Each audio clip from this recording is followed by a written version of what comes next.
Então a maioria dos donos de agência, eles entendem muito de marketing, publicidade, design, áudio, plataforma, ele entende muito disso. Mas ele não entende de negócio. Qual o primeiro erro que geralmente essas agências têm? Ter um relacionamento além do resultado. O resultado é padrão. Se você não gera resultado pra nada, não tem como você sustentar nada. Eu dei 2 exemplos aqui que não tem hackzinho de digital, mas é porque são elementos fundamentais pra você construir qualquer coisa a longo prazo. Como resolver esses problemas de posicionamento que as agências tanto têm, cara? Se você utiliza a sua agência como um mecanismo estratégico, tá dormindo, tá perdendo tempo, porque realmente tá deixando muito dinheiro na mesa. Gente, as pessoas que batem no peito e falam o seguinte, ó, não, porque eu quebrei com orgulho, essas pessoas são malucas, porque não tem nada legal do que quebrar. Você fala muito de faturamento, mas fala pouco de lucro. Então, faturamento é métrica de vaidade. O lucro, sim, é o que faz a diferença. Então, liderança me trouxe essa clareza de entender que gestão é processo. Você controla pessoas através de processo. Liderança, você influencia as pessoas através das suas próprias atitudes.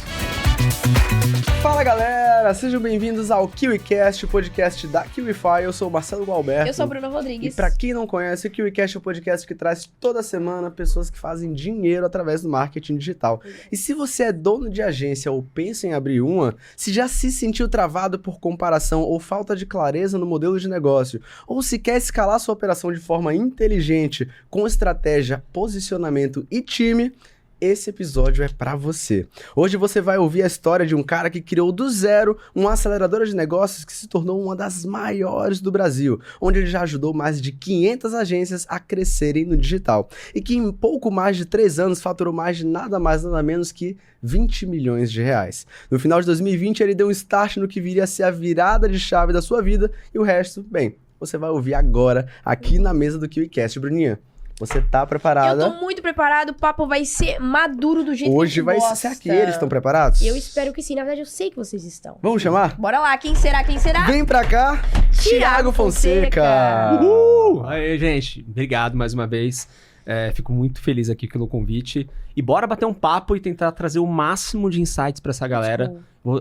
Gente, pode ter certeza que eu vou dar o meu melhor aqui pra trazer o máximo de insights pra vocês. Bora? Só insights Thiagão. valiosos, só ouro sendo derramado por aqui hoje. Inclusive, cara, o Marcelo falou aí, são 15 anos já empreendendo. Você tem muito conhecimento pra dar aqui pra gente, hein? E o mais legal é assim, a gente fala 15 anos empreendendo, mas 10 dando errado.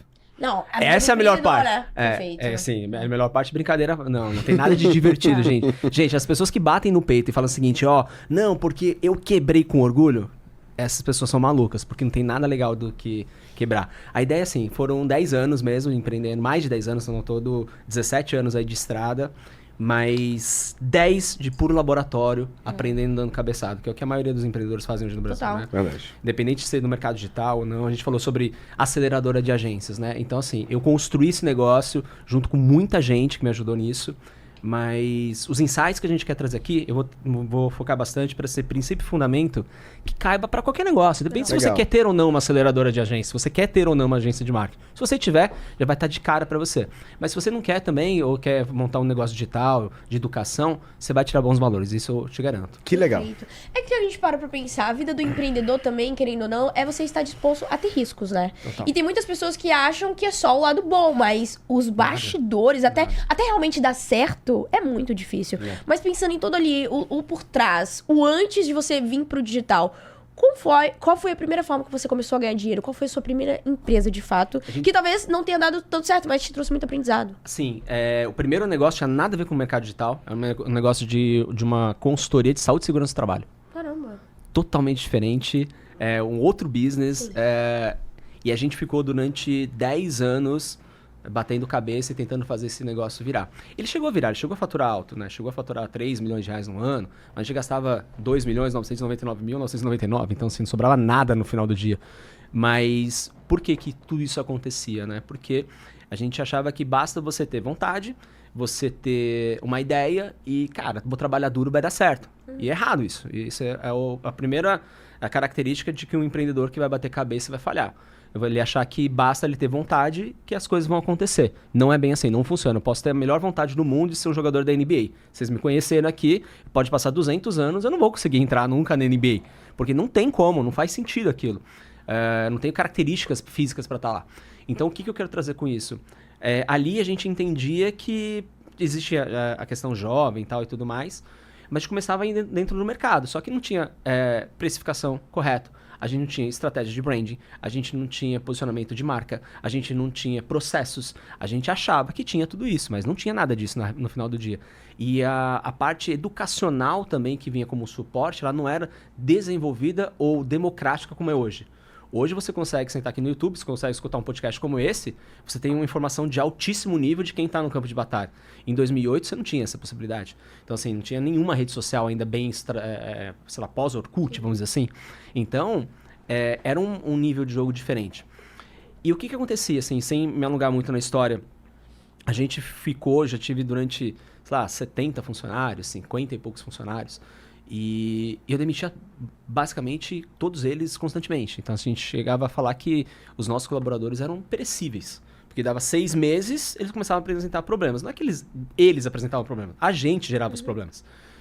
E aí eu falava, cara, não é possível, isso não tá dando certo. Isso não tá dando certo, não tá funcionando, não tá dando certo, tá funcionando. E aí começou um negocinho chamado YouTube. Um negocinho assim, sabe, pequenininho. E bobagem, coisa boba, assim, essas coisinhas que vêm e vão, sabe?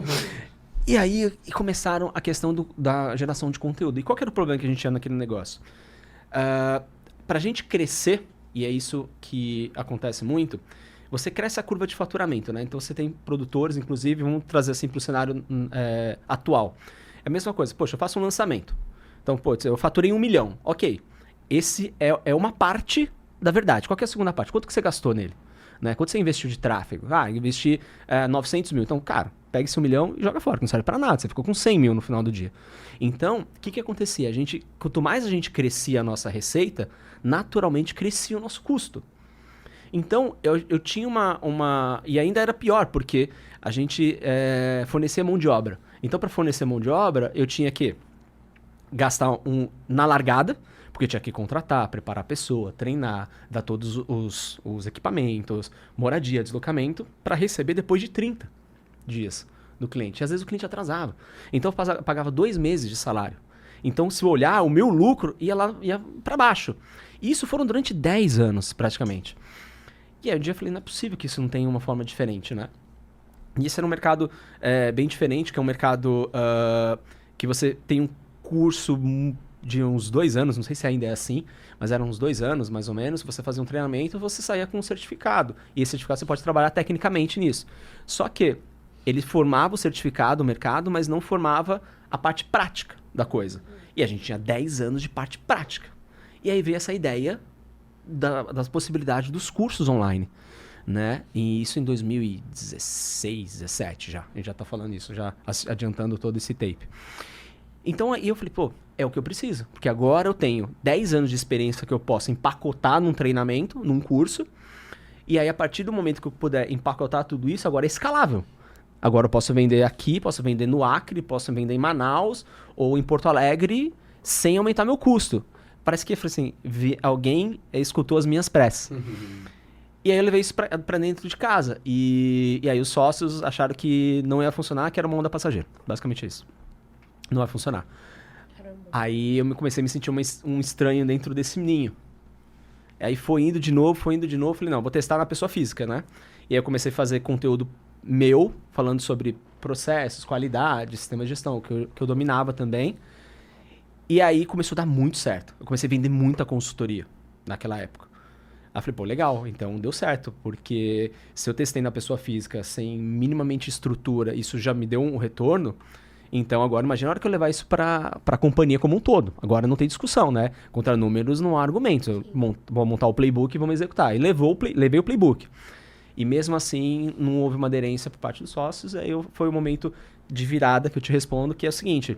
A gente tinha 10 anos de empresa, tinha carteira de clientes, tinha patrimônio, tinha tudo. Mas eu me senti que eu não, de um jeito ou de outro, falei, sou eu que não estou pertencendo mais. Então, nesse momento eu tinha 2 caminhos, né? Um ponto de inflexão. Ou eu sigo tentando no mesmo jeito e espero que os próximos 10 anos vai acontecer alguma coisa diferente, não mudando absolutamente nada, porque não vai acontecer. Ou eu rompo agora. Só que aí eu tirei o meu crachá e entreguei tudo que tinha na companhia, não peguei nada, literalmente saí vazio, mas leve ao mesmo tempo. Eu falei, a partir de agora eu vou fazer a minha consultoria, vou montar os meus treinamentos, Aí eu parei para pensar, vi um segundo estado. Eu nem gosto disso. eu tô 10 anos aqui, mas eu nem gosto do que eu tô fazendo. Então, eu falei, não, vou fazer uma agência. Tá aí, vou montar minha agência. Eu gosto de marketing, era parte da minha responsabilidade dentro da sociedade, lá da outra empresa. Eu falei, vou montar minha agência. Só que dessa vez eu vou montar do jeito que eu acho que deve ser certo. Então, falando hoje, turma, assim, parece meio óbvio até antiquado. Pô, a minha operação já estava no Trello, era tudo online, usava Zoom, usava toda essa operação, todo esse formato, só que isso era antes da pandemia. Sim. Depois da pandemia, se tornou obrigação meio que padrão. Antes, isso não era, isso era muito disruptivo naquele momento. E tanto que quando veio a pandemia, esse negócio acelerou. Ele acelerou demais. Eu tinha meu podcast, eu tinha outros mecanismos que começava a gerar conteúdo na internet justamente para me trazer mais contratos, mais possibilidades, mas ainda trabalhava focando no B2B, ou seja, na empresa, né? Não no consumidor final. E isso me ajudou bastante. Aí foi a hora que, passando um pouquinho mais para frente, chegou num momento que eu acabei conversando com um grande player de mercado na época, que tinha muita audiência, que era o Rafa Velar. Conversei muito com ele e eles estavam montando uma empresa, um novo negócio, que iria pegar a agência deles. E esse negócio, a ideia era transformar esse negócio num unicórnio, que viriam outros grandes players do mercado, pessoas que... O Ricardo Dias, que foi ex-VP da Ambev, ia juntar ali um corpo docente muito forte. E a ideia era lançar marcas através de celebridades, que era um movimento que já acontecia muito forte nos Estados Unidos. E a ideia era essa, fazer. E aí, junto nesse movimento, essa agência já tinha uma história muito rápida de crescimento, muito exponencial num curto prazo. E eles me convidaram para entrar dentro dessa operação para construir esse negócio, que era esse negócio de ensinar agências a crescer de uma maneira exponencial no curto espaço de tempo, que foi a trajetória que eles fizeram. Então foi aí que nasceu todo esse ecossistema. Mas, ao mesmo tempo, foi o que eu falo. Aí eu larguei de mão da minha agência. Porque e ela estava funcionando muito bem. A gente estava com minha esposa aqui, a gente estava na pandemia, a gente estava passeando em Bonito. Literalmente, eu estava com a vida tranquila. Que era exatamente o Thiago de antes, era impossível isso acontecer. Então eu tive essa possibilidade. E aí fala assim, poxa, quando você quer desistir de um negócio que não está dando certo, é fácil. Agora, desiste de um negócio que está dando certo, para tentar um voo maior. Foi isso que eu pensei naquela época. Falei, cara, vou porque vai ser um projeto gigantesco. E no final, fizeram muita coisa legal, fizeram muita coisa errada também. Mas aí nasceu o Partners, que é essa aceleradora. Então ali a gente começou o Partners dentro desse grande projeto Adventures. E o Partners não tinha seguidor, 0. Não tinha marca, não tinha processo, não tinha equipe, não tinha nada. Era uma tela em branco. Na verdade, era eu que gravava um conteúdo por semana para uma comunidade no Facebook. Nasceu assim. E aí depois se tornou um negócio que acelerou mais de 500 agências, que hoje é uma estrutura muito maior. Legal, olha que interessante, né? Falar com pessoas que têm essa maturidade e conhecimento, porque eles têm uma visão muito a longo prazo. Por exemplo, lá em 2000, antes da pandemia, você já tinha visão sobre o digital e ninguém quis te acompanhar. Porque naquela época, talvez você fosse considerado um louco, só que agora com resultados, você é um gênio. Olha que loucura. É muito legal quando a gente conversa com pessoas que tiveram experiência empreendedora antes do digital, porque como o digital é um mercado de necessidade, com barreira de entrada baixa, muitas pessoas têm a sua primeira experiência empreendedora no mercado. Não vem com uma experiência prévia. No seu caso, quais os conhecimentos que você tirou dessa época pré-digital que você conseguiu transferir para o mercado que você está inserido hoje? Foram vários, tá? Eu acho que os principais que me ajudaram, a comunicação. Perfeito. Comunicação, para mim, ela é a porta de entrada para o mundo moderno, era para o mundo anterior e vai ser para daqui 10, 50, 100 anos. Comunicação é uma habilidade que todas as pessoas deveriam desenvolver, ponto. Não tenho que mexer nisso. E isso foi um ponto muito importante. E a visão de um negócio, pessoas, especificamente. Parece que eu dei 2 exemplos aqui que não tem hackzinho de digital. Mas é porque são elementos fundamentais para você construir qualquer coisa a longo prazo. Você vai precisar ter uma mensagem positiva, uma mensagem que você consiga se conectar com aquelas pessoas e entender de pessoas. O digital hoje é o que a gente está falando, é o primeiro passo para empreender. Por quê? Você consegue fazer isso do teu quarto sem absolutamente nada. Você não precisa de estoque, você não precisa quizás às vezes nem CNPJ aberto você precisa.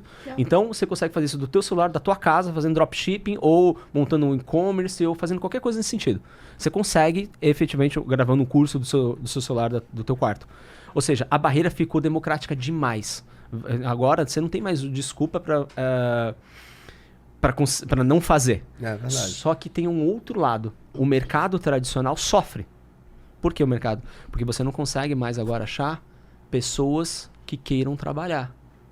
Porque agora ela consegue... Para que ela vai trabalhar durante, sei lá, 8 horas, 10 horas por dia numa empresa que vai esfolar a saúde dela, sendo que ela pode trabalhar com propósito ou com alguma coisa que ela vai construir para ela do quarto dela. É verdade. Então você criou agora um problema para o mercado ao mesmo tempo. Só que se você não se adapta, para entender o que a gente estava conversando um pouco antes, né?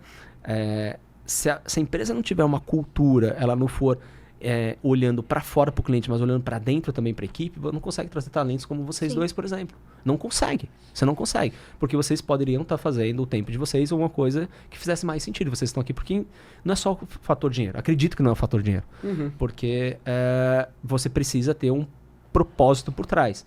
E não é embelezando o propósito, porque realmente hoje ele é algo importante. Então, das habilidades que eu vi antes de pandemia, de digital, comunicação, e entender que as pessoas funcionam diferente. Se eu entendi das pessoas, eu preciso entregar o que elas querem. Aí eu vou ter exatamente tudo que eu preciso. Mas eu preciso entregar o que elas querem. Legal. Isso foi a grande divisor de águas, vamos dizer assim. No final, sempre volta para questões de pessoas, né? Isso é muito louco. Verdade. Em questão de, por exemplo, reter essa galera, grandes empresários ainda não entenderam o que fazer com isso, né? Não. Às vezes eles têm uma empresa, estão ali no crescimento, mas a cultura é muito top-down, né? E tem pessoas que não sabem colocar uma cultura forte ali dentro de uma agência, como a gente vai falar aqui agora. Inclusive, antes da gente falar sobre agências, na verdade a gente vai falar sobre pessoas, mas antes da gente falar sobre pessoas, vamos falar sobre agências. Tá. Hoje você, como especialista em aceleração de agências, explica pra galera como funciona esse modelo de negócio e também como é que funciona o primeiro diagnóstico. Sei lá, eu sou uma agência nova no mercado, ou às vezes o Marcelo é uma agência que tá há algum tempo já, eu acredito, né, Marcelo, se eu vou botar esse exemplo. Mas aí, por favor, bom dia. Boa. Cara, o que você olha, qual o primeiro diagnóstico que você tira de duas agências? Uma que tá começando e uma que já tem uma experiência de mercado. Tá bom, vamos lá. Eu vou trazer uma analogia aqui que vai fazer toda a diferença. Vamos olhar essa água aqui, da KiwiCast. Vamos pegar essa água aqui. Hoje, se eu fosse pegar essa água junto com numa geladeira aqui, que tem aqui do lado, e falar assim, gente, quanto custa essa água? Vocês vão falar, custa R$2, R$5. Essa garrafinha aqui, tem alguns ml, custa R$5 essa garrafinha da KiwiCast. Beleza. Ela tem um valor, ok? Agora, pensa o seguinte, agora você está correndo a tua maratona na Barra da Tijuca, 40 graus, o 8º quilômetro tá derretendo. E alguém falou o seguinte, eu tenho essa garrafinha aqui. É a mesma garrafinha. É a garrafinha da KiwiCast. Quanto custa a garrafinha? R$15. Ela tá barata ou tá cara?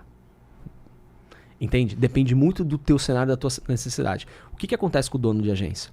Ele faz o quê? Ele tende a se padronizar ou fornecer um serviço que ele se torna um commodity. O que é um commodity? Mais do mesmo. Efeito comparativo.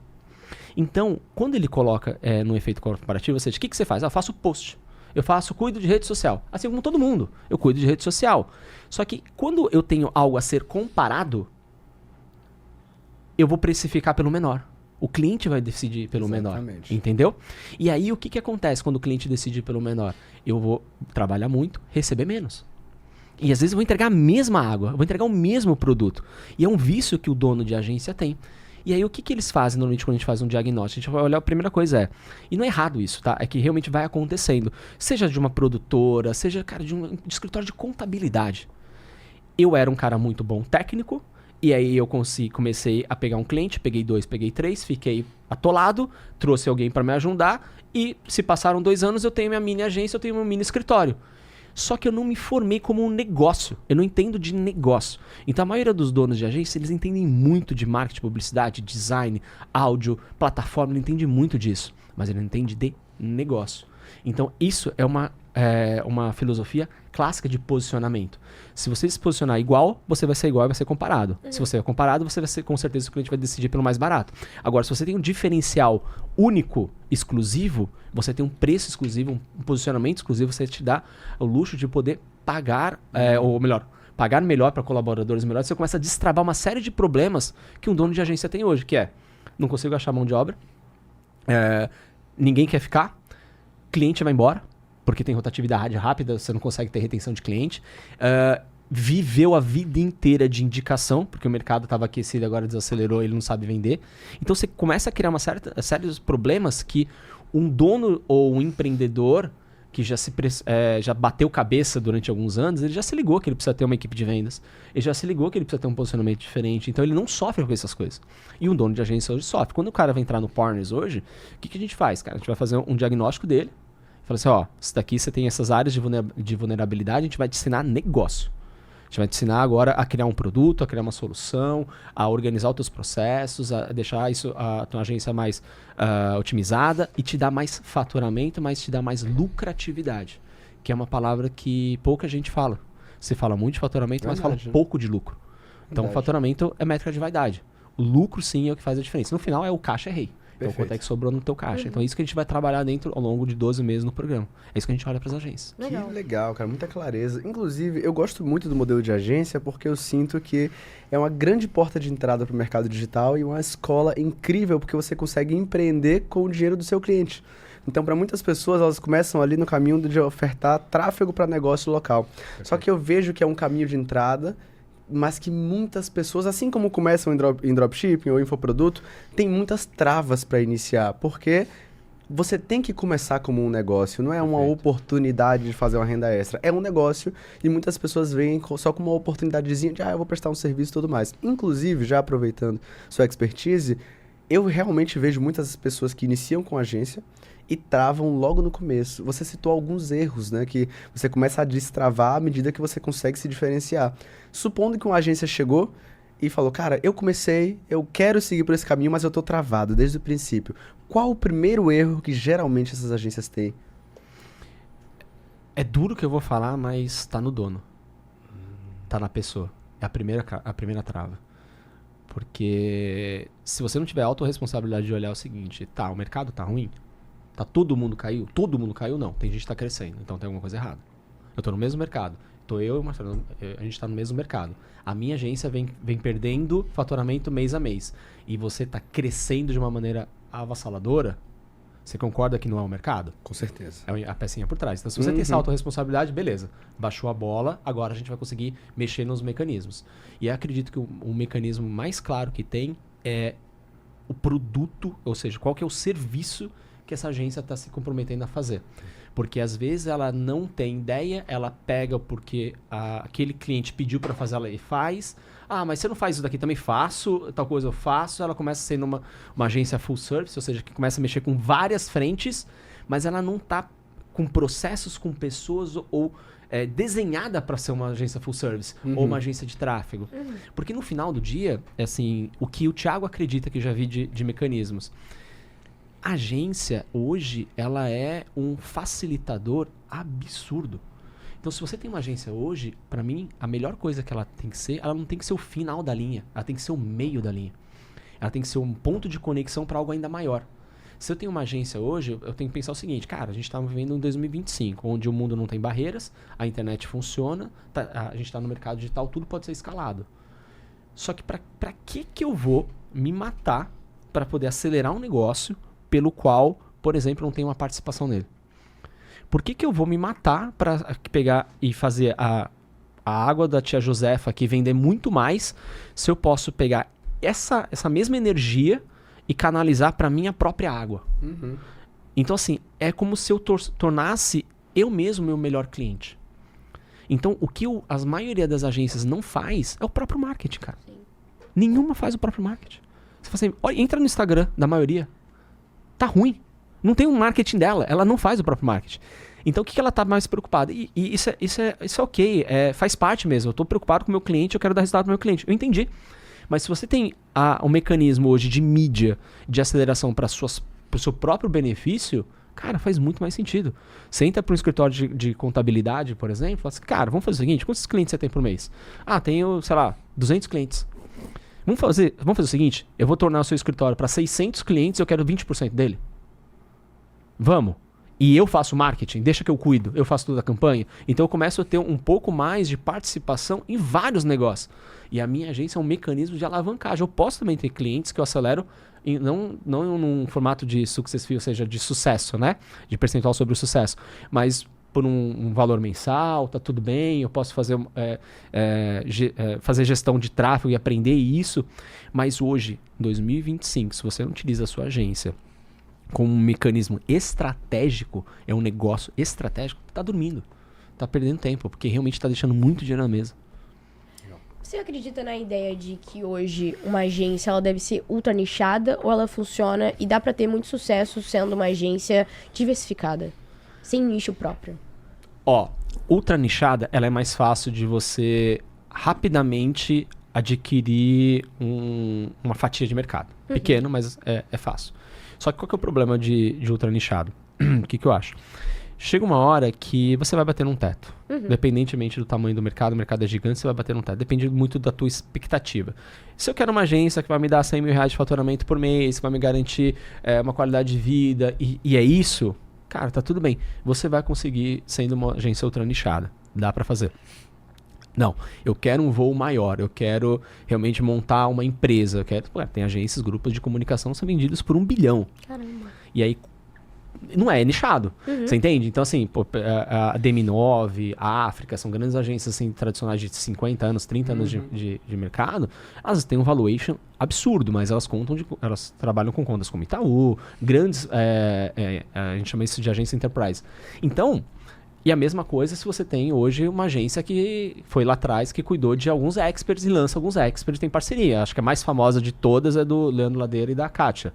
Que acho que essa foi a parceria que mais, no mercado digital, mais duradoura. Uma década de milhões e milhões de faturamento. Então, é isso que eu tô trazendo, assim. Ter uma agência para só atender a primeira camada de clientes é legal, é bom para você montar, se estruturar, ter um pouco de fluxo financeiro, é legal. Mas isso não vai te levar para o jogo do próximo nível. O próximo nível é o jogo sobre realmente você gerar um resultado e poder usufruir também o benefício financeiro desse resultado com o teu cliente conjunto. Entende? Ao invés de você tentar grudar nele feito um carrapato e ficar ali se tornar um custo. Porque o que acontece? O cliente começa a ter resultado. Pode ter resultado, ele vai cortar o quê? Você. Simples assim. É assim que funciona a vida. Então, eu acredito que o resultado, se você quer ter voos muito maiores, uma agência com mais não ultra nichada, ela tende a ser melhor. Perfeito. Agora, você tocou num ponto que foi preciso a título de agência. As agências, elas não fazem o seu marketing próprio. Elas realmente se importam muito com o cliente e no comercial, de bater na porta e fechar o contrato, mas quando você abre a estrutura visual dela e as ações publicitárias, você vê que falta algo. O que pode até gerar um conflito, né? Que tipo, cara, você vai oferecer para mim, mas você não executa para si mesmo. Eu acho que para pegar grandes contas, isso pode ser um empecilho. Agora, a título de posicionamento, como resolver esses problemas de posicionamento que as agências tanto têm, cara? Ó, a primeira parte é... Óbvio que a gente já falou, fazer seu próprio marketing. Sim. Mas eu acho que a segunda parte é você entender que à medida que você vai subindo o faturamento, que você vai... os clientes, né? Assim, as camadas de cliente, o jogo vai mudando. Entende? Você não tem mais a mesma... o mesmo objetivo de uma conta que vai te pagar, sei lá, um FII mensal de 5 mil reais, ela não vai te exigir os mesmos entregáveis, o mesmo relacionamento de uma conta de 50. Entende? Então, o jogo é diferente. Um cara que está comprando um serviço de uma agência que vai pagar 50 mil reais por mês, se não é o dono da empresa, ele é um CMO de marketing. Essa pessoa tem uma carreira, essa pessoa tem objetivos, essa pessoa ela direciona uma equipe. Então, a agência ela não está preocupada com a postagem. Esse cara, se você se colocar no lugar dele, ele passa a maior parte do tempo fazendo a PowerPoint para mostrar para conselho. Então, assim, ele não tem tempo de pensar. Ele precisa de alguém que pense por ele. Um facilitador. E ele também tem... hoje ele é um diretor, um gerente de marketing, ele quer ser o diretor de marketing da Ambev. E como é que ele faz para chegar nisso? Então, você tem que entender para ele falar assim, tá bom, eu entendi qual que é o objetivo do teu negócio, da tua marca, mas qual que é o teu objetivo pessoal, Bruno? Onde você quer chegar? Como é que eu te ajudo a ser promovido aí dentro? Então, é uma linguagem diferente, porque você pode entrar na parte ali da proposta do orçamento, mas se entrar na proposta do orçamento, a gente volta no lance da água. Eu estou, de novo, sendo um commodity comparativo. Eu sento com você e falo assim, beleza, Bruno, entendi que você precisa agora de um resultado de X numa campanha tal. Então, a gente tem uma campanha aqui, vamos pensar algo juntos. Então, esse é um mercado que vai funcionando diferente à medida que você vai subindo a sua altitude. O ar é diferente, o efeito do ar é diferente. Isso que você tem que estar ligado. O dono da agência hoje, ele é um cara, de novo, ele é um cara que a maioria, tá? Não tô falando que são todos, mas a maioria são pessoas técnicas que não entenderam o jogo empresarial. Eles continuam só pensando tecnicamente. Ele precisa disso daqui porque, poxa, ele me reclama que o post é amarelo. Ele me reclama que o fundo tá amarelo. Ele me reclama que o fundo tá amarelo. Eu falei pra ele que não... Cara, o cliente tá reclamando que o fundo tá amarelo. Põe o fundo amarelo, cara. Ele não tá te pedindo, não é ele que tá te contratando. Põe o fundo amarelo. Mas assim, não briga com o teu cliente. Entende por que ele quer o bendito fundo amarelo do teu post. Às vezes ele quer mostrar pra família dele que ele tem aquela foto linda. Ele não quer o resultado de um CAC mais baixo. Entende o que o teu cliente quer. A maioria traz o que ele acha que o cliente quer ou que ele quer que o cliente queira. E aí começam os pequenos descompassos na operação. Porque ele centraliza demais, não pode ir para frente porque o cliente não tem confiança, o cliente só liga se for no celular dele. Isso é a rotina de um dono de agência, mas é a rotina de um prestador de serviço de pequeno porte, de qualquer negócio, de qualquer nicho. De novo, se você tem, eu forneço água, eu forneço qualquer coisa... E eu tô o hábito de dar o meu celular pro meu cliente, se der problema ele não vai ligar no meu motorista, ele vai ligar no meu celular me esculachando. Entende? E isso é a falta de profissionalismo que acontece. Eu vi um dado, foi bem interessante isso. Você pegar o dado de mortalidade das empresas no Brasil, nos primeiros 5 anos, acho que está em torno de 78, 80, alguma coisa, bem alto, né?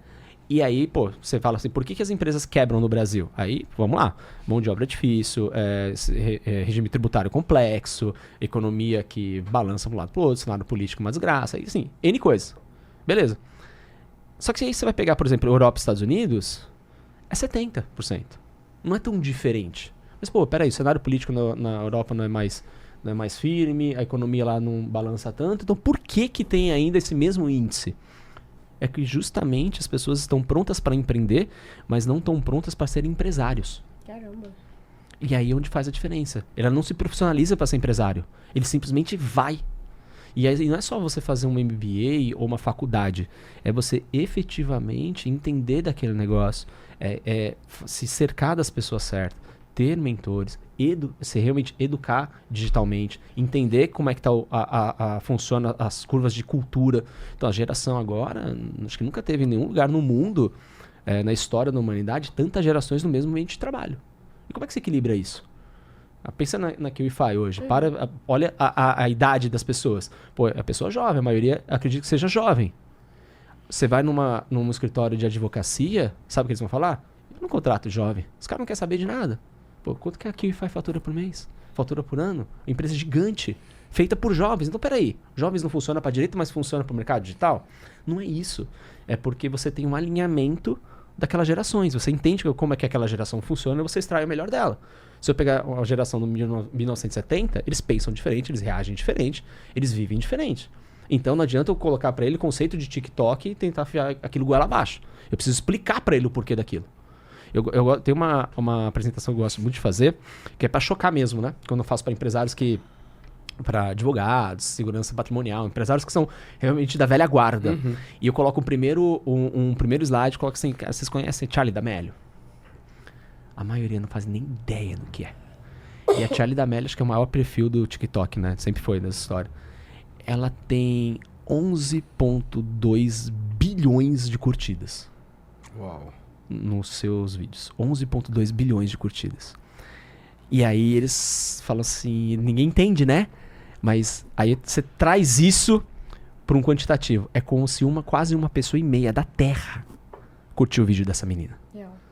Olha a escala disso. Do quarto dela, na teoria, né? A gente fala assim, do quarto dela. Então, uma menina, uma teenager, né? Agora já é uma mulher, né? Na época era uma teenager, uma adolescente. Do quarto dela, com o celular, é como se 1,5 pessoa da Terra curtiu o vídeo dela. E você tá dizendo que você não consegue vender um e-book online. É o mesmo universo. Por que as coisas não estão acontecendo? Porque provavelmente existe esses descompassos que você não está alinhando. Então, empreendedor, empresário e meio. Meio é o digital. O digital não é o fundo, não é o final da linha. O digital é só o meio para aquilo que você já está... só vai potencializar aquilo que você já sabe. É só isso, nada mais que isso. Olha só que curioso, hoje eu e o Marcelo de manhã a gente estava conversando justamente sobre essa diferença dos millennials com a geração Z, Verdade, né? né? E como eles hoje veem o trabalho, por exemplo, formal, tradicional, sabe? Eu percebo que a gente conversou, que eles são muito mais emocionais. Então eles não entendem muito bem ali como é que funciona o jogo. É isso. Não é? Isso não é louco? Sim, é outro comportamento que muda de poucos anos de geração, né? E a gente enxerga isso. Por que as pessoas mais jovens têm tanta facilidade com o meio digital, mas têm tantos desafios com meios mais tradicionais e vice-versa, né? Porque é um processo cultural. Exato. E aí cabe ao empresário, alinhar a cultura e os processos da empresa para extrair o melhor de cada colaborador. Que é exatamente o exemplo que você deu. A gente tem hoje aqui o Wi-Fi, onde nós acompanhamos de dentro o funcionamento da empresa, que pra gente é um estudo de caso, onde majoritariamente nós temos pessoas jovens, mas a gente tem um resultado super agressivo. Então, por que isso acontece? Porque a gente tem uma cultura que nos leva a se comportar de uma forma, o que naturalmente gera um resultado Total. potencial. Então, é muito mais uma responsabilidade do empresário do que da geração em si, né? Claro que cada geração vai ter os seus desafios e as suas potências, mas uma empresa com bons processos, com a estrutura organizacional precisa, ela vai extrair o melhor do colaborador independente da faixa etária dele. Claro que existem potências e desafios, mas uma boa empresa com bons processos e boa estruturação, ela vai extrair o melhor do colaborador de uma forma ou de outra. Né? E o maior gargalo que eu percebo, assim, de produtores que a gente conversou mesmo, que estão nesse desafio de, cara, eu tô vendo agora isso aqui como uma empresa de fato, é a criação de processos. Fatos. Cara, eles não têm processos muito bem definidos, eles não impressionante. sabem nem como começar. Então, partindo para esse pressuposto de que é necessário ter essa estrutura, como criar bons processos dentro de uma agência? Uau. Para criar bons processos dentro de uma agência, a primeira coisa se você nunca fez isso, não se prenda, tá? Porque no final do dia vai mudar muito. Sim. Então, o grande desafio que a maioria faz é achar que o processo tem que estar escrito em pedra. Uma vez que eu escrevi, eu demoro para escrever porque ele tem que ser certo. Não, ele vai mudar constantemente, porque a gente vive um mundo dinâmico. Então, fato. Então, a melhor coisa é deixe o mais simples possível. Comece pelo que você faz. Realmente cria, assim, começando para quem não tem a menor experiência. Pega tudo que você faz e vai escrevendo num post-it e vai colando sequencialmente. Um exemplo assim. Visual. Fica mais fácil. Uma vez que você fez tudo isso daqui, beleza, você vai começar a entender os seus fluxos. Ou utiliza um Miro, dependendo, enfim, uma tecnologia, alguma coisa assim, para você ter um mapa e uma visão do que é. Porque você não faz ideia, você acha que é simplesmente, ele me manda, eu aprovo. Não. Provavelmente ele deve pegar esse arquivo, deve anexar esse arquivo não sei aonde, fazer download, subir no WhatsApp, depois... Então assim, isso aí são microprocessos que tá te drenando energia e poderia ser uma coisa mais simples. E poderia ser mais rápido. Porque uma vez que você faz cada fragmento, cada frame do que realmente você faz, você vai ver quanta coisa você faz desnecessária. Exatamente. É só assim, só parando e desenhando de verdade, literalmente. E aí você vem eliminando gordura. Eliminou gordura? Ok. Continua rodando. Deixa o máximo possível, o mais dinâmico possível. Depois daquilo, a melhor coisa que eu te faço, que eu convido óbvio que você vai fazer isso com quem opera esse processo. Não fique você tentando adivinhar. Que não tem melhor visão do que aquela pessoa que está dentro do processo. Exatamente. Só que executa a Que executa. atividade É a melhor específica, coisa. né? É a melhor coisa. E o segundo passo cara, traz agora outras visões para opinar sobre aquilo ali. Porque 80-20. Existem processos que vão ser simples, que não vai fazer a menor diferença no jogo do negócio. E existem processos que são fundamentais para a existência do negócio. Então, cara, um processo simples de fazer tal coisa, uma compra de material, cara, é muito simples. Não perde tempo com isso daqui, não. Se você comprar 2 cliques, 3 cliques, não interessa. Agora, poxa, eu preciso agora entender se eu vou ter que ter uma estrutura maior ou não, porque a maioria das pessoas contrata muita gente porque acha que tem muito processo. E isso, de novo, vai refletir no custo da empresa, no custo do negócio. Ou o produtor, no caso do mercado digital, ele começou tendo uma equipe que ele foi montando, que ia ajudando ele na parte de conteúdo, foi uma parte que montou para fazer as landing pages, o outro fazer o tráfego, e ele foi juntando essa galera e vai blocando essas pessoas. Não foi construído por um objetivo. Então, você vai trazer essa clareza Pra onde você quer chegar com esse negócio. E a primeira coisa é, pra você saber se o seu processo tá indo bem ou mal, te tira dele. Tira você dele, da equação. Agora, ele funciona sem você? É um bom processo. Ele não funciona sem você, não tem processo. Simples assim. Ele tem uma dependência de você. E aí que é onde a maioria do nosso mercado digital hoje começa a se afogar. Porque eles são o próprio gargalo do negócio. Tudo passa por eles, tudo é eles que fazem tudo. E aí eles criam um negócio dependente deles. A gente tá bem, negócio tá bem. A gente tá mal, negócio tá mal. Perfeito, cara. Eu consegui enxergar isso que você falou com muita clareza, porque eu lembro quando eu entrei na QIFI, e a gente passa por processos constantes de estruturação de processos, os processos do QICast, tudo que a gente executa tá processualizado. Não tem nada que não tá escrito do que a gente executa e com extrema clareza. E logo quando a gente estava escrevendo os primeiros processos, eu lembro de ver o Arthur, nosso CEO, falando assim, cara, para escrever um processo, usa o método KISS. E método KISS, ele é o método Keep It Simple Stupid. Então mantenha isso mais simples e estúpido possível, para que quando a pessoa leia, ela saiba exatamente o que você precisa fazer. Então, as pessoas às vezes têm essa ideia de que, mas eu vou processualizar algo, parece algo tão complexo, quando na verdade você só precisa escrever a atividade. Então, se você precisa pegar uma água, por exemplo, a gente tinha um processo, antigamente, de organização de águas na mesa. E existe uma forma correta de organizar as águas na mesa. Então, a gente vai escrever como é que eu organizo essas águas na mesa. Então, você vai pegar 3 águas na frente, 2 águas depois, e isso vai estar tão claro que qualquer pessoa que pega, ela vai olhar e falar, tá, essa é a única forma de executar isso, porque é o que está descrito. E ao longo do processo, ao longo da jornada, a gente vai reavaliar, né? Reler esse processo para entender que tem uma forma de a gente otimizar, tem uma forma melhor de organizar essas águas, mas no final das contas é sobre isso, é você olhar para sua empresa e entender quais são as atividades que eu faço e como eu executo elas. Uma vez que você deixa isso claro e por escrito, e qualquer pessoa consegue reproduzir, tá feito. Esse bicho-papão deixa de ser um bicho-papão e se torna até uma necessidade, porque hoje, cara, trabalhar sem processo é uma dor de cabeça, hein? É dor de cabeça. Meu porque Deus você do tem que céu. ter tudo certinho, é padronizado, né, querendo ou não. Então é meio que você pegar, cara, isso aqui é minha rotina. Exato. Pronto, vou botar aqui em um documento, acabou. Essa outra pessoa vai ler, a pessoa acabou de entrar na empresa. Ah, tá, eu tenho que fazer exatamente essa função. Pronto, tá ali. Não tem muito segredo, Sim. né? E como você metrifica e otimiza se você não tem padrão, você não tem processo? Então hoje o empreendedor é muito freestyle, é da minha cabeça.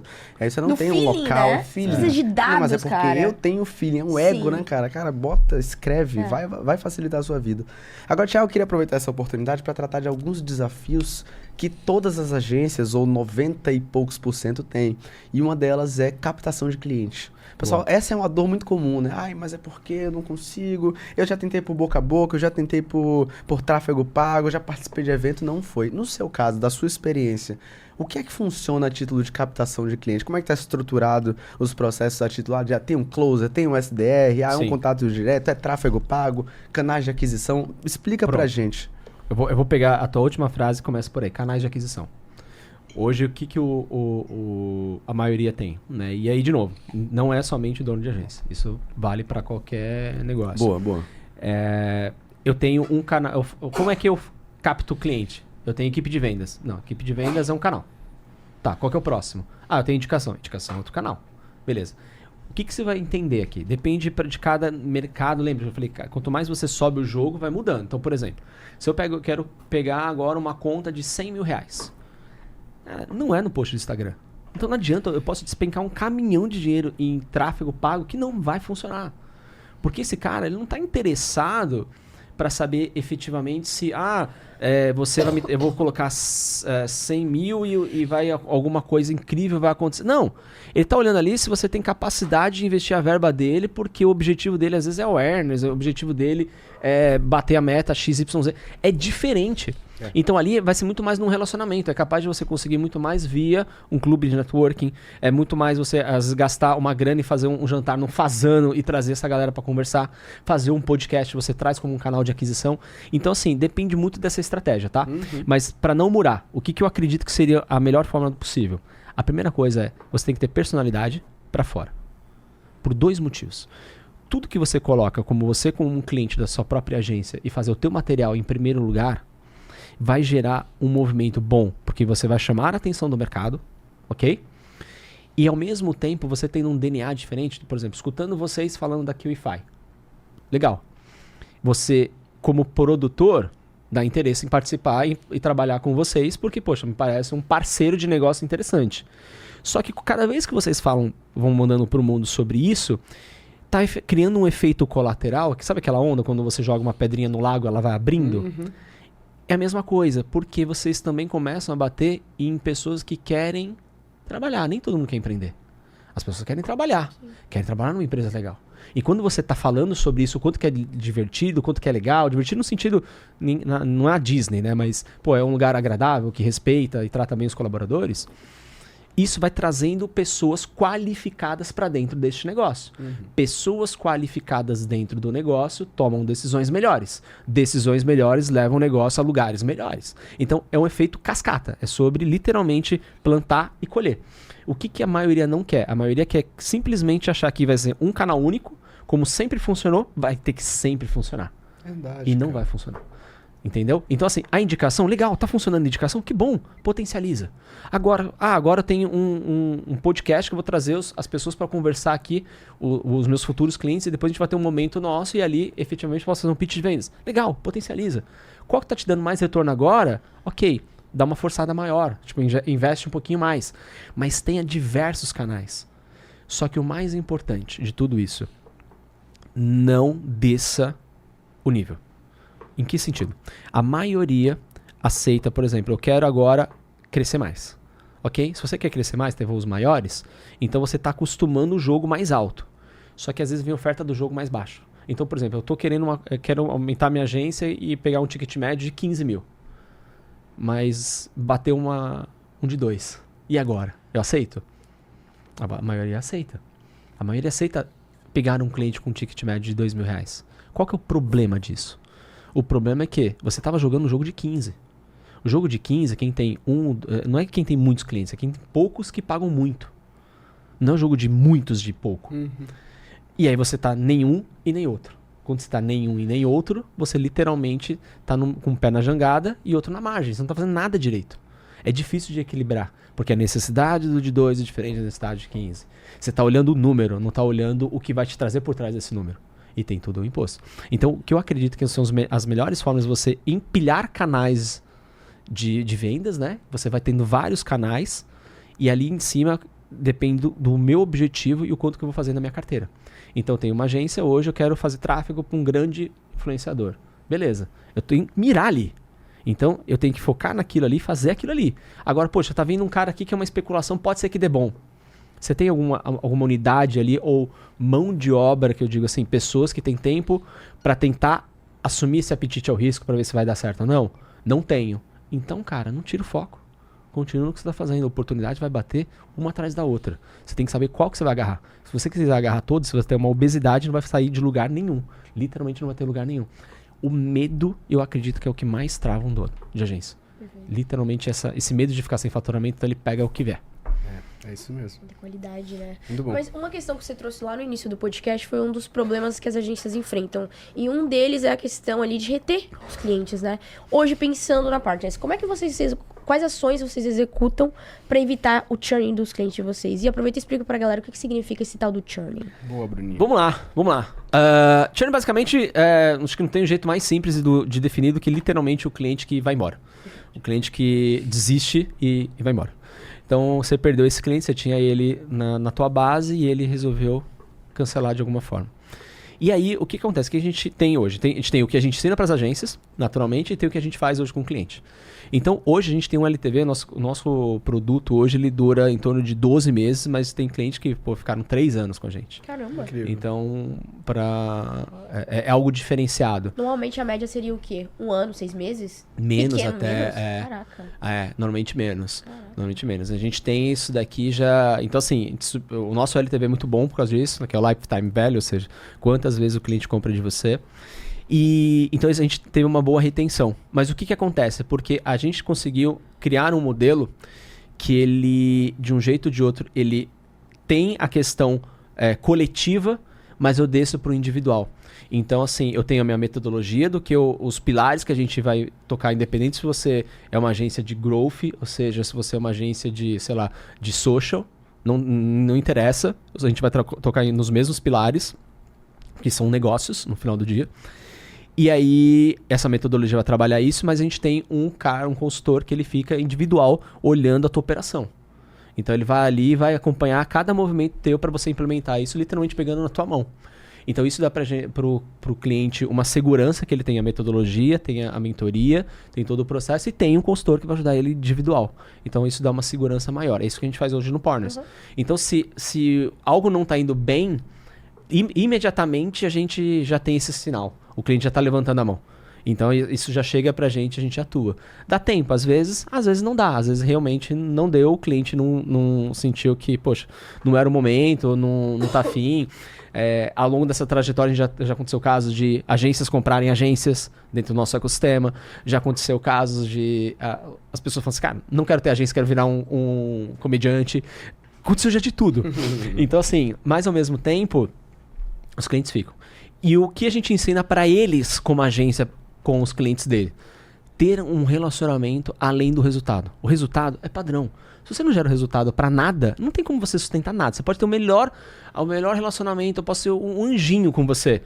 Mas se aquilo que é objeto da nossa parceria não está funcionando, não há algo que sustente. Então eu nem perco de saliva falando dessa parte. Cara, gera o resultado. E o resultado pro teu cliente é aquilo que ele quer. Não é o que você quer por ele. É o que ele quer. Então, a partir daquele momento, entrega o que ele quer. Depois daquilo, que onde a maioria cai, é justamente por você não fazer um bom atendimento. E o bom atendimento não é você dar o seu WhatsApp pessoal. Essa é a sacada. Então, se você tem um processo, se você tem uma equipe de suporte, você tem um relacionamento muito bem, ou seja, o seu cliente, você consegue minimamente antecipar qualquer dor dele rápido e agir rápido, ele vai ter paciência com você. Por mais que às vezes até o resultado não está vindo durante um momento. Ele aguenta isso com você. Mas se ele sentir que não veio o resultado, ele levantou a mão, ele ficou sozinho, cara, ele vai te trocar. Fato que ele vai te trocar. É simples assim. Isso é fato, porque eu, me colocando no lugar do cliente, eu imagino assim, cara, tudo bem, o resultado talvez ele não venha de imediato, mas se eu tenho um prestador de serviço que está comprado e está comigo quando eu preciso, ele se mostra presente, já faz muita diferença. Porque eu entendo que, cara, ele também está se esforçando. Agora, se eu mando uma mensagem, estou no momento de desafio, durante o desafio as emoções são mais intensas e eu preciso daquela resolução, e eu tenho de esperar um período, às vezes algumas horas, já é um ponto de atenção forte, é um red flag. Agora, pode estar dando tudo errado, mas se o cara está ali o tempo inteiro comigo, você fala, cara, não tá dando certo, mas ele tá aqui, ele tá comprado. Então, eu tenho paciência para esperar por mais tempo, e eu sinto que as pessoas não entenderam como se fazer presente no momento presente faz a diferença. Faz muita diferença. Faz muita diferença. Agora, Thiago, eu queria te fazer uma pergunta da sua experiência. O que é que você aprendeu sobre liderança depois de acelerar mais de 500 agências, cara? Cara, esse daí foi isso já volta até no início do nosso podcast, né? Porque qual que era um dos problemas muito graves que eu tinha lá com a consultoria lá no início? Eu falei ali dos funcionários, mas assim, eu cheguei basicamente como se fosse uma espécie de burnout. Eu cheguei a entrar na porta da empresa e não querer entrar. Receber ligação de madrugada, sabendo que o colaborador capotou com o carro porque estava na estrada em alta velocidade. Greve de funcionários. Tipo assim, eu enfrentei muitas coisas pesadas. Mas eu entendia que... E ao mesmo tempo eu tinha um ou outro ali dentro que era um talento enorme. Que é o que a gente chama... Sabe aquela pessoa que fala assim, cara, essa pessoa é pau pra toda obra. Eu falei, por que é tão diferente? O fulano aqui, eu tenho que trabalhar como se fosse uma babá dele. E esse daqui é ligeiro, vai embora. E eu comecei a entender que tinha algumas coisas diferentes. E eu não fazia esse tipo de coisa. Eu achava que basicamente, eu vou chegar na questão da liderança, era que... para trazer uma pessoa, basicamente, ela tinha que me convencer que ela merecia trabalhar na minha empresa. Sempre foi assim. Porque assim o mercado foi. Então, o que eu queria? Eu quero a Bruna vai trabalhar na minha empresa. Vai se candidatar aqui para minha vaga de host de podcast. Tá bom. Então, Bruna, o que é a primeira coisa que eu ia pedir para você? Me dá o teu currículo. Básico. Me dá o teu currículo. Ok? E aí, um dia eu vi cara, passou muito tempo sangrando e literalmente... centenas de milhares de reais de rescisão trabalhista. Um monte de dinheiro indo embora. E aí, um dia eu li, agora não lembro onde que foi que eu li, mas eu vi uma seguinte manchete dizendo o seguinte: 9 em cada 10 colaboradores são demitidos por questões comportamentais e não por questões técnicas. Minha cabeça fez assim, ó, bum. Por que ela fez o bum? Porque é exatamente o que eu estava fazendo de errado. Todo o meu processo da minha empresa é desenhado para algo técnico. E é o que a maioria das empresas fazem. Elas desenham tudo pro técnico. E 6 meses depois estão demitindo todas essas pessoas por comportamento. Então eu comecei a ajustar. Então era exatamente essa questão. As pessoas que eu achava incríveis numa equipe, porque elas tinham um bom comportamento natural delas. Era nativo delas. Não era porque eu pesquei. É porque era nativo. Então quando eu peço para você o teu currículo, o que tem no teu currículo? Técnico. Não conheço nada, Bruna. Só técnico. Ah, mas vem na hora da entrevista, você pega. Não pega. Por quê? Que você olhou aqui. Ah, Bruna, você trabalhou na QIFI? Ah, você fez isso. Ah, não. Então eu mudei o jogo. Então quando eu comecei a fazer pro Partners, que eu falei, não, eu quero fazer diferente. E foi aí que realmente mudei o jogo. Não me interessa o currículo. Não peço currículo. Então às vezes vou fazer entrevista, eu não quero saber, literalmente, não quero saber quem é você, de onde você é. Não quero saber nada de você. Nada. Quero saber o nome e a função. Marca na minha agenda e vamos conversar. Porque se o Marcelo falar pra mim, a entrevista às 12 horas é com a Bruna, ela trabalhou aqui, tá aqui o currículo dela, eu tendenciosamente vou olhar e vou ficar em cima do teu currículo. Mesmo eu me esforçando. Então, eu vou abrir ali dentro, eu sei que pra você é host de podcast, eu vou conversar com a Bruna. Eu vou entender quem é a Bruna. Obviamente que tem os filtros técnicos para saber minimamente se você tem capacidade. Mas isso não é o fator decisivo. E quando eu comecei a virar essa chavinha, a coisa começou a mudar o jogo pra gente lá. Então, a gente dentro da própria Custom Adventures, nós fomos ali, a gente conseguiu construir um negócio, inclusive foi o único negócio que prosperou até hoje. De lá de dentro. Que era, estranhamente, uma cultura jovem também, vamos dizer assim. Ou seja, a gente tinha todo esse aparato muito parecido com o que é o de vocês aqui. Então, o que aconteceu? Ali dentro, eu entendi que se empresa é composta por pessoas, eu preciso entender de pessoas. Se eu tenho um negócio, eu não tenho literalmente, eu tenho que literalmente focar nessas pessoas. E foi a partir daí que o jogo mudou. Então, toda a minha estrutura como líder de uma empresa não é eu pensar no meu cliente, não é eu pensar em nada. Eu tenho que pensar sempre nas pessoas, porque o trabalho vai vir a partir delas. E o meu trabalho é cuidar do bem-estar delas. Quando essa engrenagem fica muito bem virada, o jogo muda. Então, basicamente, hoje, o Partners, ele foi construído para isso. Não depende absolutamente nada de mim. Eu não opero lá. A gente está aqui, o meu celular não está no módulo avião. A gente passou uma boa parte do dia juntos, meu celular não está no módulo avião. Quantas vezes vocês me viram atendendo no telefone? Nenhuma. E eu tenho um negócio que tem, sei lá, dezenas de colaboradores e centenas de pessoas plugadas ali dentro. Por que não chega? Porque efetivamente eu não sou o centro das atenções. Não preciso ser. Foi assim desde o dia 1. E eu construí isso estrategicamente porque eu vim de 10 anos exatamente ao contrário. E eu sei que o imposto é muito caro. Então hoje eu entendo um produtor que está no limite. Não aguenta mais. Não aguenta mais. Então eu não tenho que gravar. Se você entrar no nosso perfil, você não vai ver um criativo meu. Você não vai ver um vídeo, uma aula, uma entrega, nada. Eu só entrego o plus. Eu só venho quando realmente eu entendo que eu posso somar. Mas não que dependa de mim. Sim. Entendeu? Então isso eu faço para todos os negócios que eu construo. Trago um negócio, eu posso puxar através do início da minha pessoa, mas ele tem tempo focado para ser realmente dependente da minha pessoa. Não vai ser mais do que um ciclo. Não vai ser mais do que ciclo. Não pode passar mais do que 12 meses. A partir dali, ele tem que ter vida própria. Se ele não tiver vida própria, de novo, eu estou criando meu próprio emprego. E aí é onde eu vou morrendo.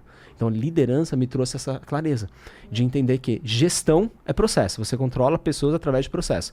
Liderança, você influencia as pessoas através das suas próprias atitudes. Então, você dá esse direcionamento, muda o jogo. Então, hoje, eu não preciso falar, eu não preciso expor que a gente quer se tornar tal coisa, que nós precisamos fazer tal coisa. Eles já sabem. Naturalmente já está dentro da cultura que a gente tem que fazer. Entende? Então, isso pra gente, dentro do mercado digital, é o que todo mundo deveria fazer desde o dia 1. Isso é legal porque Muito quando legal, você muito encontra esse padrão de excelência, ele vai se repetindo entre os seus próprios colaboradores. Exato. Olhando pro caso da QIFI, porque realmente é um case muito interessante nosso, é essa questão de ter uma cultura tão forte que a gente brinca que tem a teoria da maçã podre. São várias maçãs saudáveis e aí uma podre entra no time. Cara, em um mês, todas as maçãs saudáveis vão repelir aquela maçã podre. Exato. Antes que ela pegue Exato. e vá e apodreça o resto. Mas isso é muito real mesmo. Que papo interessante, hein? Esse é um papo muito maduro, hein, Bruninho? Sim. Até porque dá pra você tirar... É como você falou no início do episódio. A gente tem um bate-papo sobre agência, mas que dá pra derramar pra vários modelos de verdade. negócio. Porque gestão, liderança é intrínseco a empreendedorismo. Não interessa Sim. se é físico, se é digital. Se você não passar por esses pilares, não tem o que você fazer. Se você teve um pequeno sucesso, eventualmente vai fracassar. Porque o que sustenta um negócio Exato. é a gestão, é a liderança, são os processos. E esse é o tipo de bate-papo muito legal, porque a gente consegue derramar pra múltiplos tipos de negócio, né? Perfeito. Chegamos num momento interessante agora, Bruninha. Conta pra ele. Sim, o nosso bate-bola jogo rápido. A gente vai jogar. Não sabia disso, não. Esse aqui é um Ah, quadro que tá desde o Thiagão. final do ano passado. Mas olha só, vamos jogar perguntas aqui numa velocidade papum e você responde pra gente nessa mesma velocidade. Tá bom, Com uma tentar. palavra ou até mesmo uma frase. A gente dá essa colher de chá. Tá bom, tá Ó, bom. vou Tá bom. começar aí, Marcelo. Manda. Gestão de pessoas em uma palavra. Liderança. Seu maior aprendizado como líder. Humanidade. O 80-20 do seu sucesso como empreendedor. Pessoas. Uma crença que você precisou quebrar pra crescer. Escala. Algo que você vê nas agências que mais empacam em resultados. Cabeçada. Pra finalizar com chave de ouro, uma frase que te representa como empreendedor. Ah, cara. O seu sucesso vai vir através das pessoas. Então, cuide das pessoas. Caramba, que Que top, hein? um papo maduro Nossa, que eu acho já que ele sabia merecia que umas- seria dessa forma. Inclusive, antes da gente ter ali as nossas surpresinhas que vai, tem uma perguntinha final pra te fazer. Pra quem quer começar a se posicionar como autoridade no que ensina, por onde essa pessoa deve iniciar? Ó, agora vou fazer um merchanzinho, hein? Por favor. Vem por vocês. Começa aqui, pode utilizar aqui a QIFI, pô, eu tô adorando. Mais uma vez, também quero agradecer também por vocês terem feito esse convite. Foi incrível bater esse papo com vocês. Mas, cara, assim, acho que a primeira coisa é só faz. Faz, literalmente, a gente tá, não sei quando esse episódio vai ao ar, mas passou recentemente a trend, né? Primeiro você começa, depois você melhora. É isso, é real. Primeiro você vai começando, depois você vai melhorando.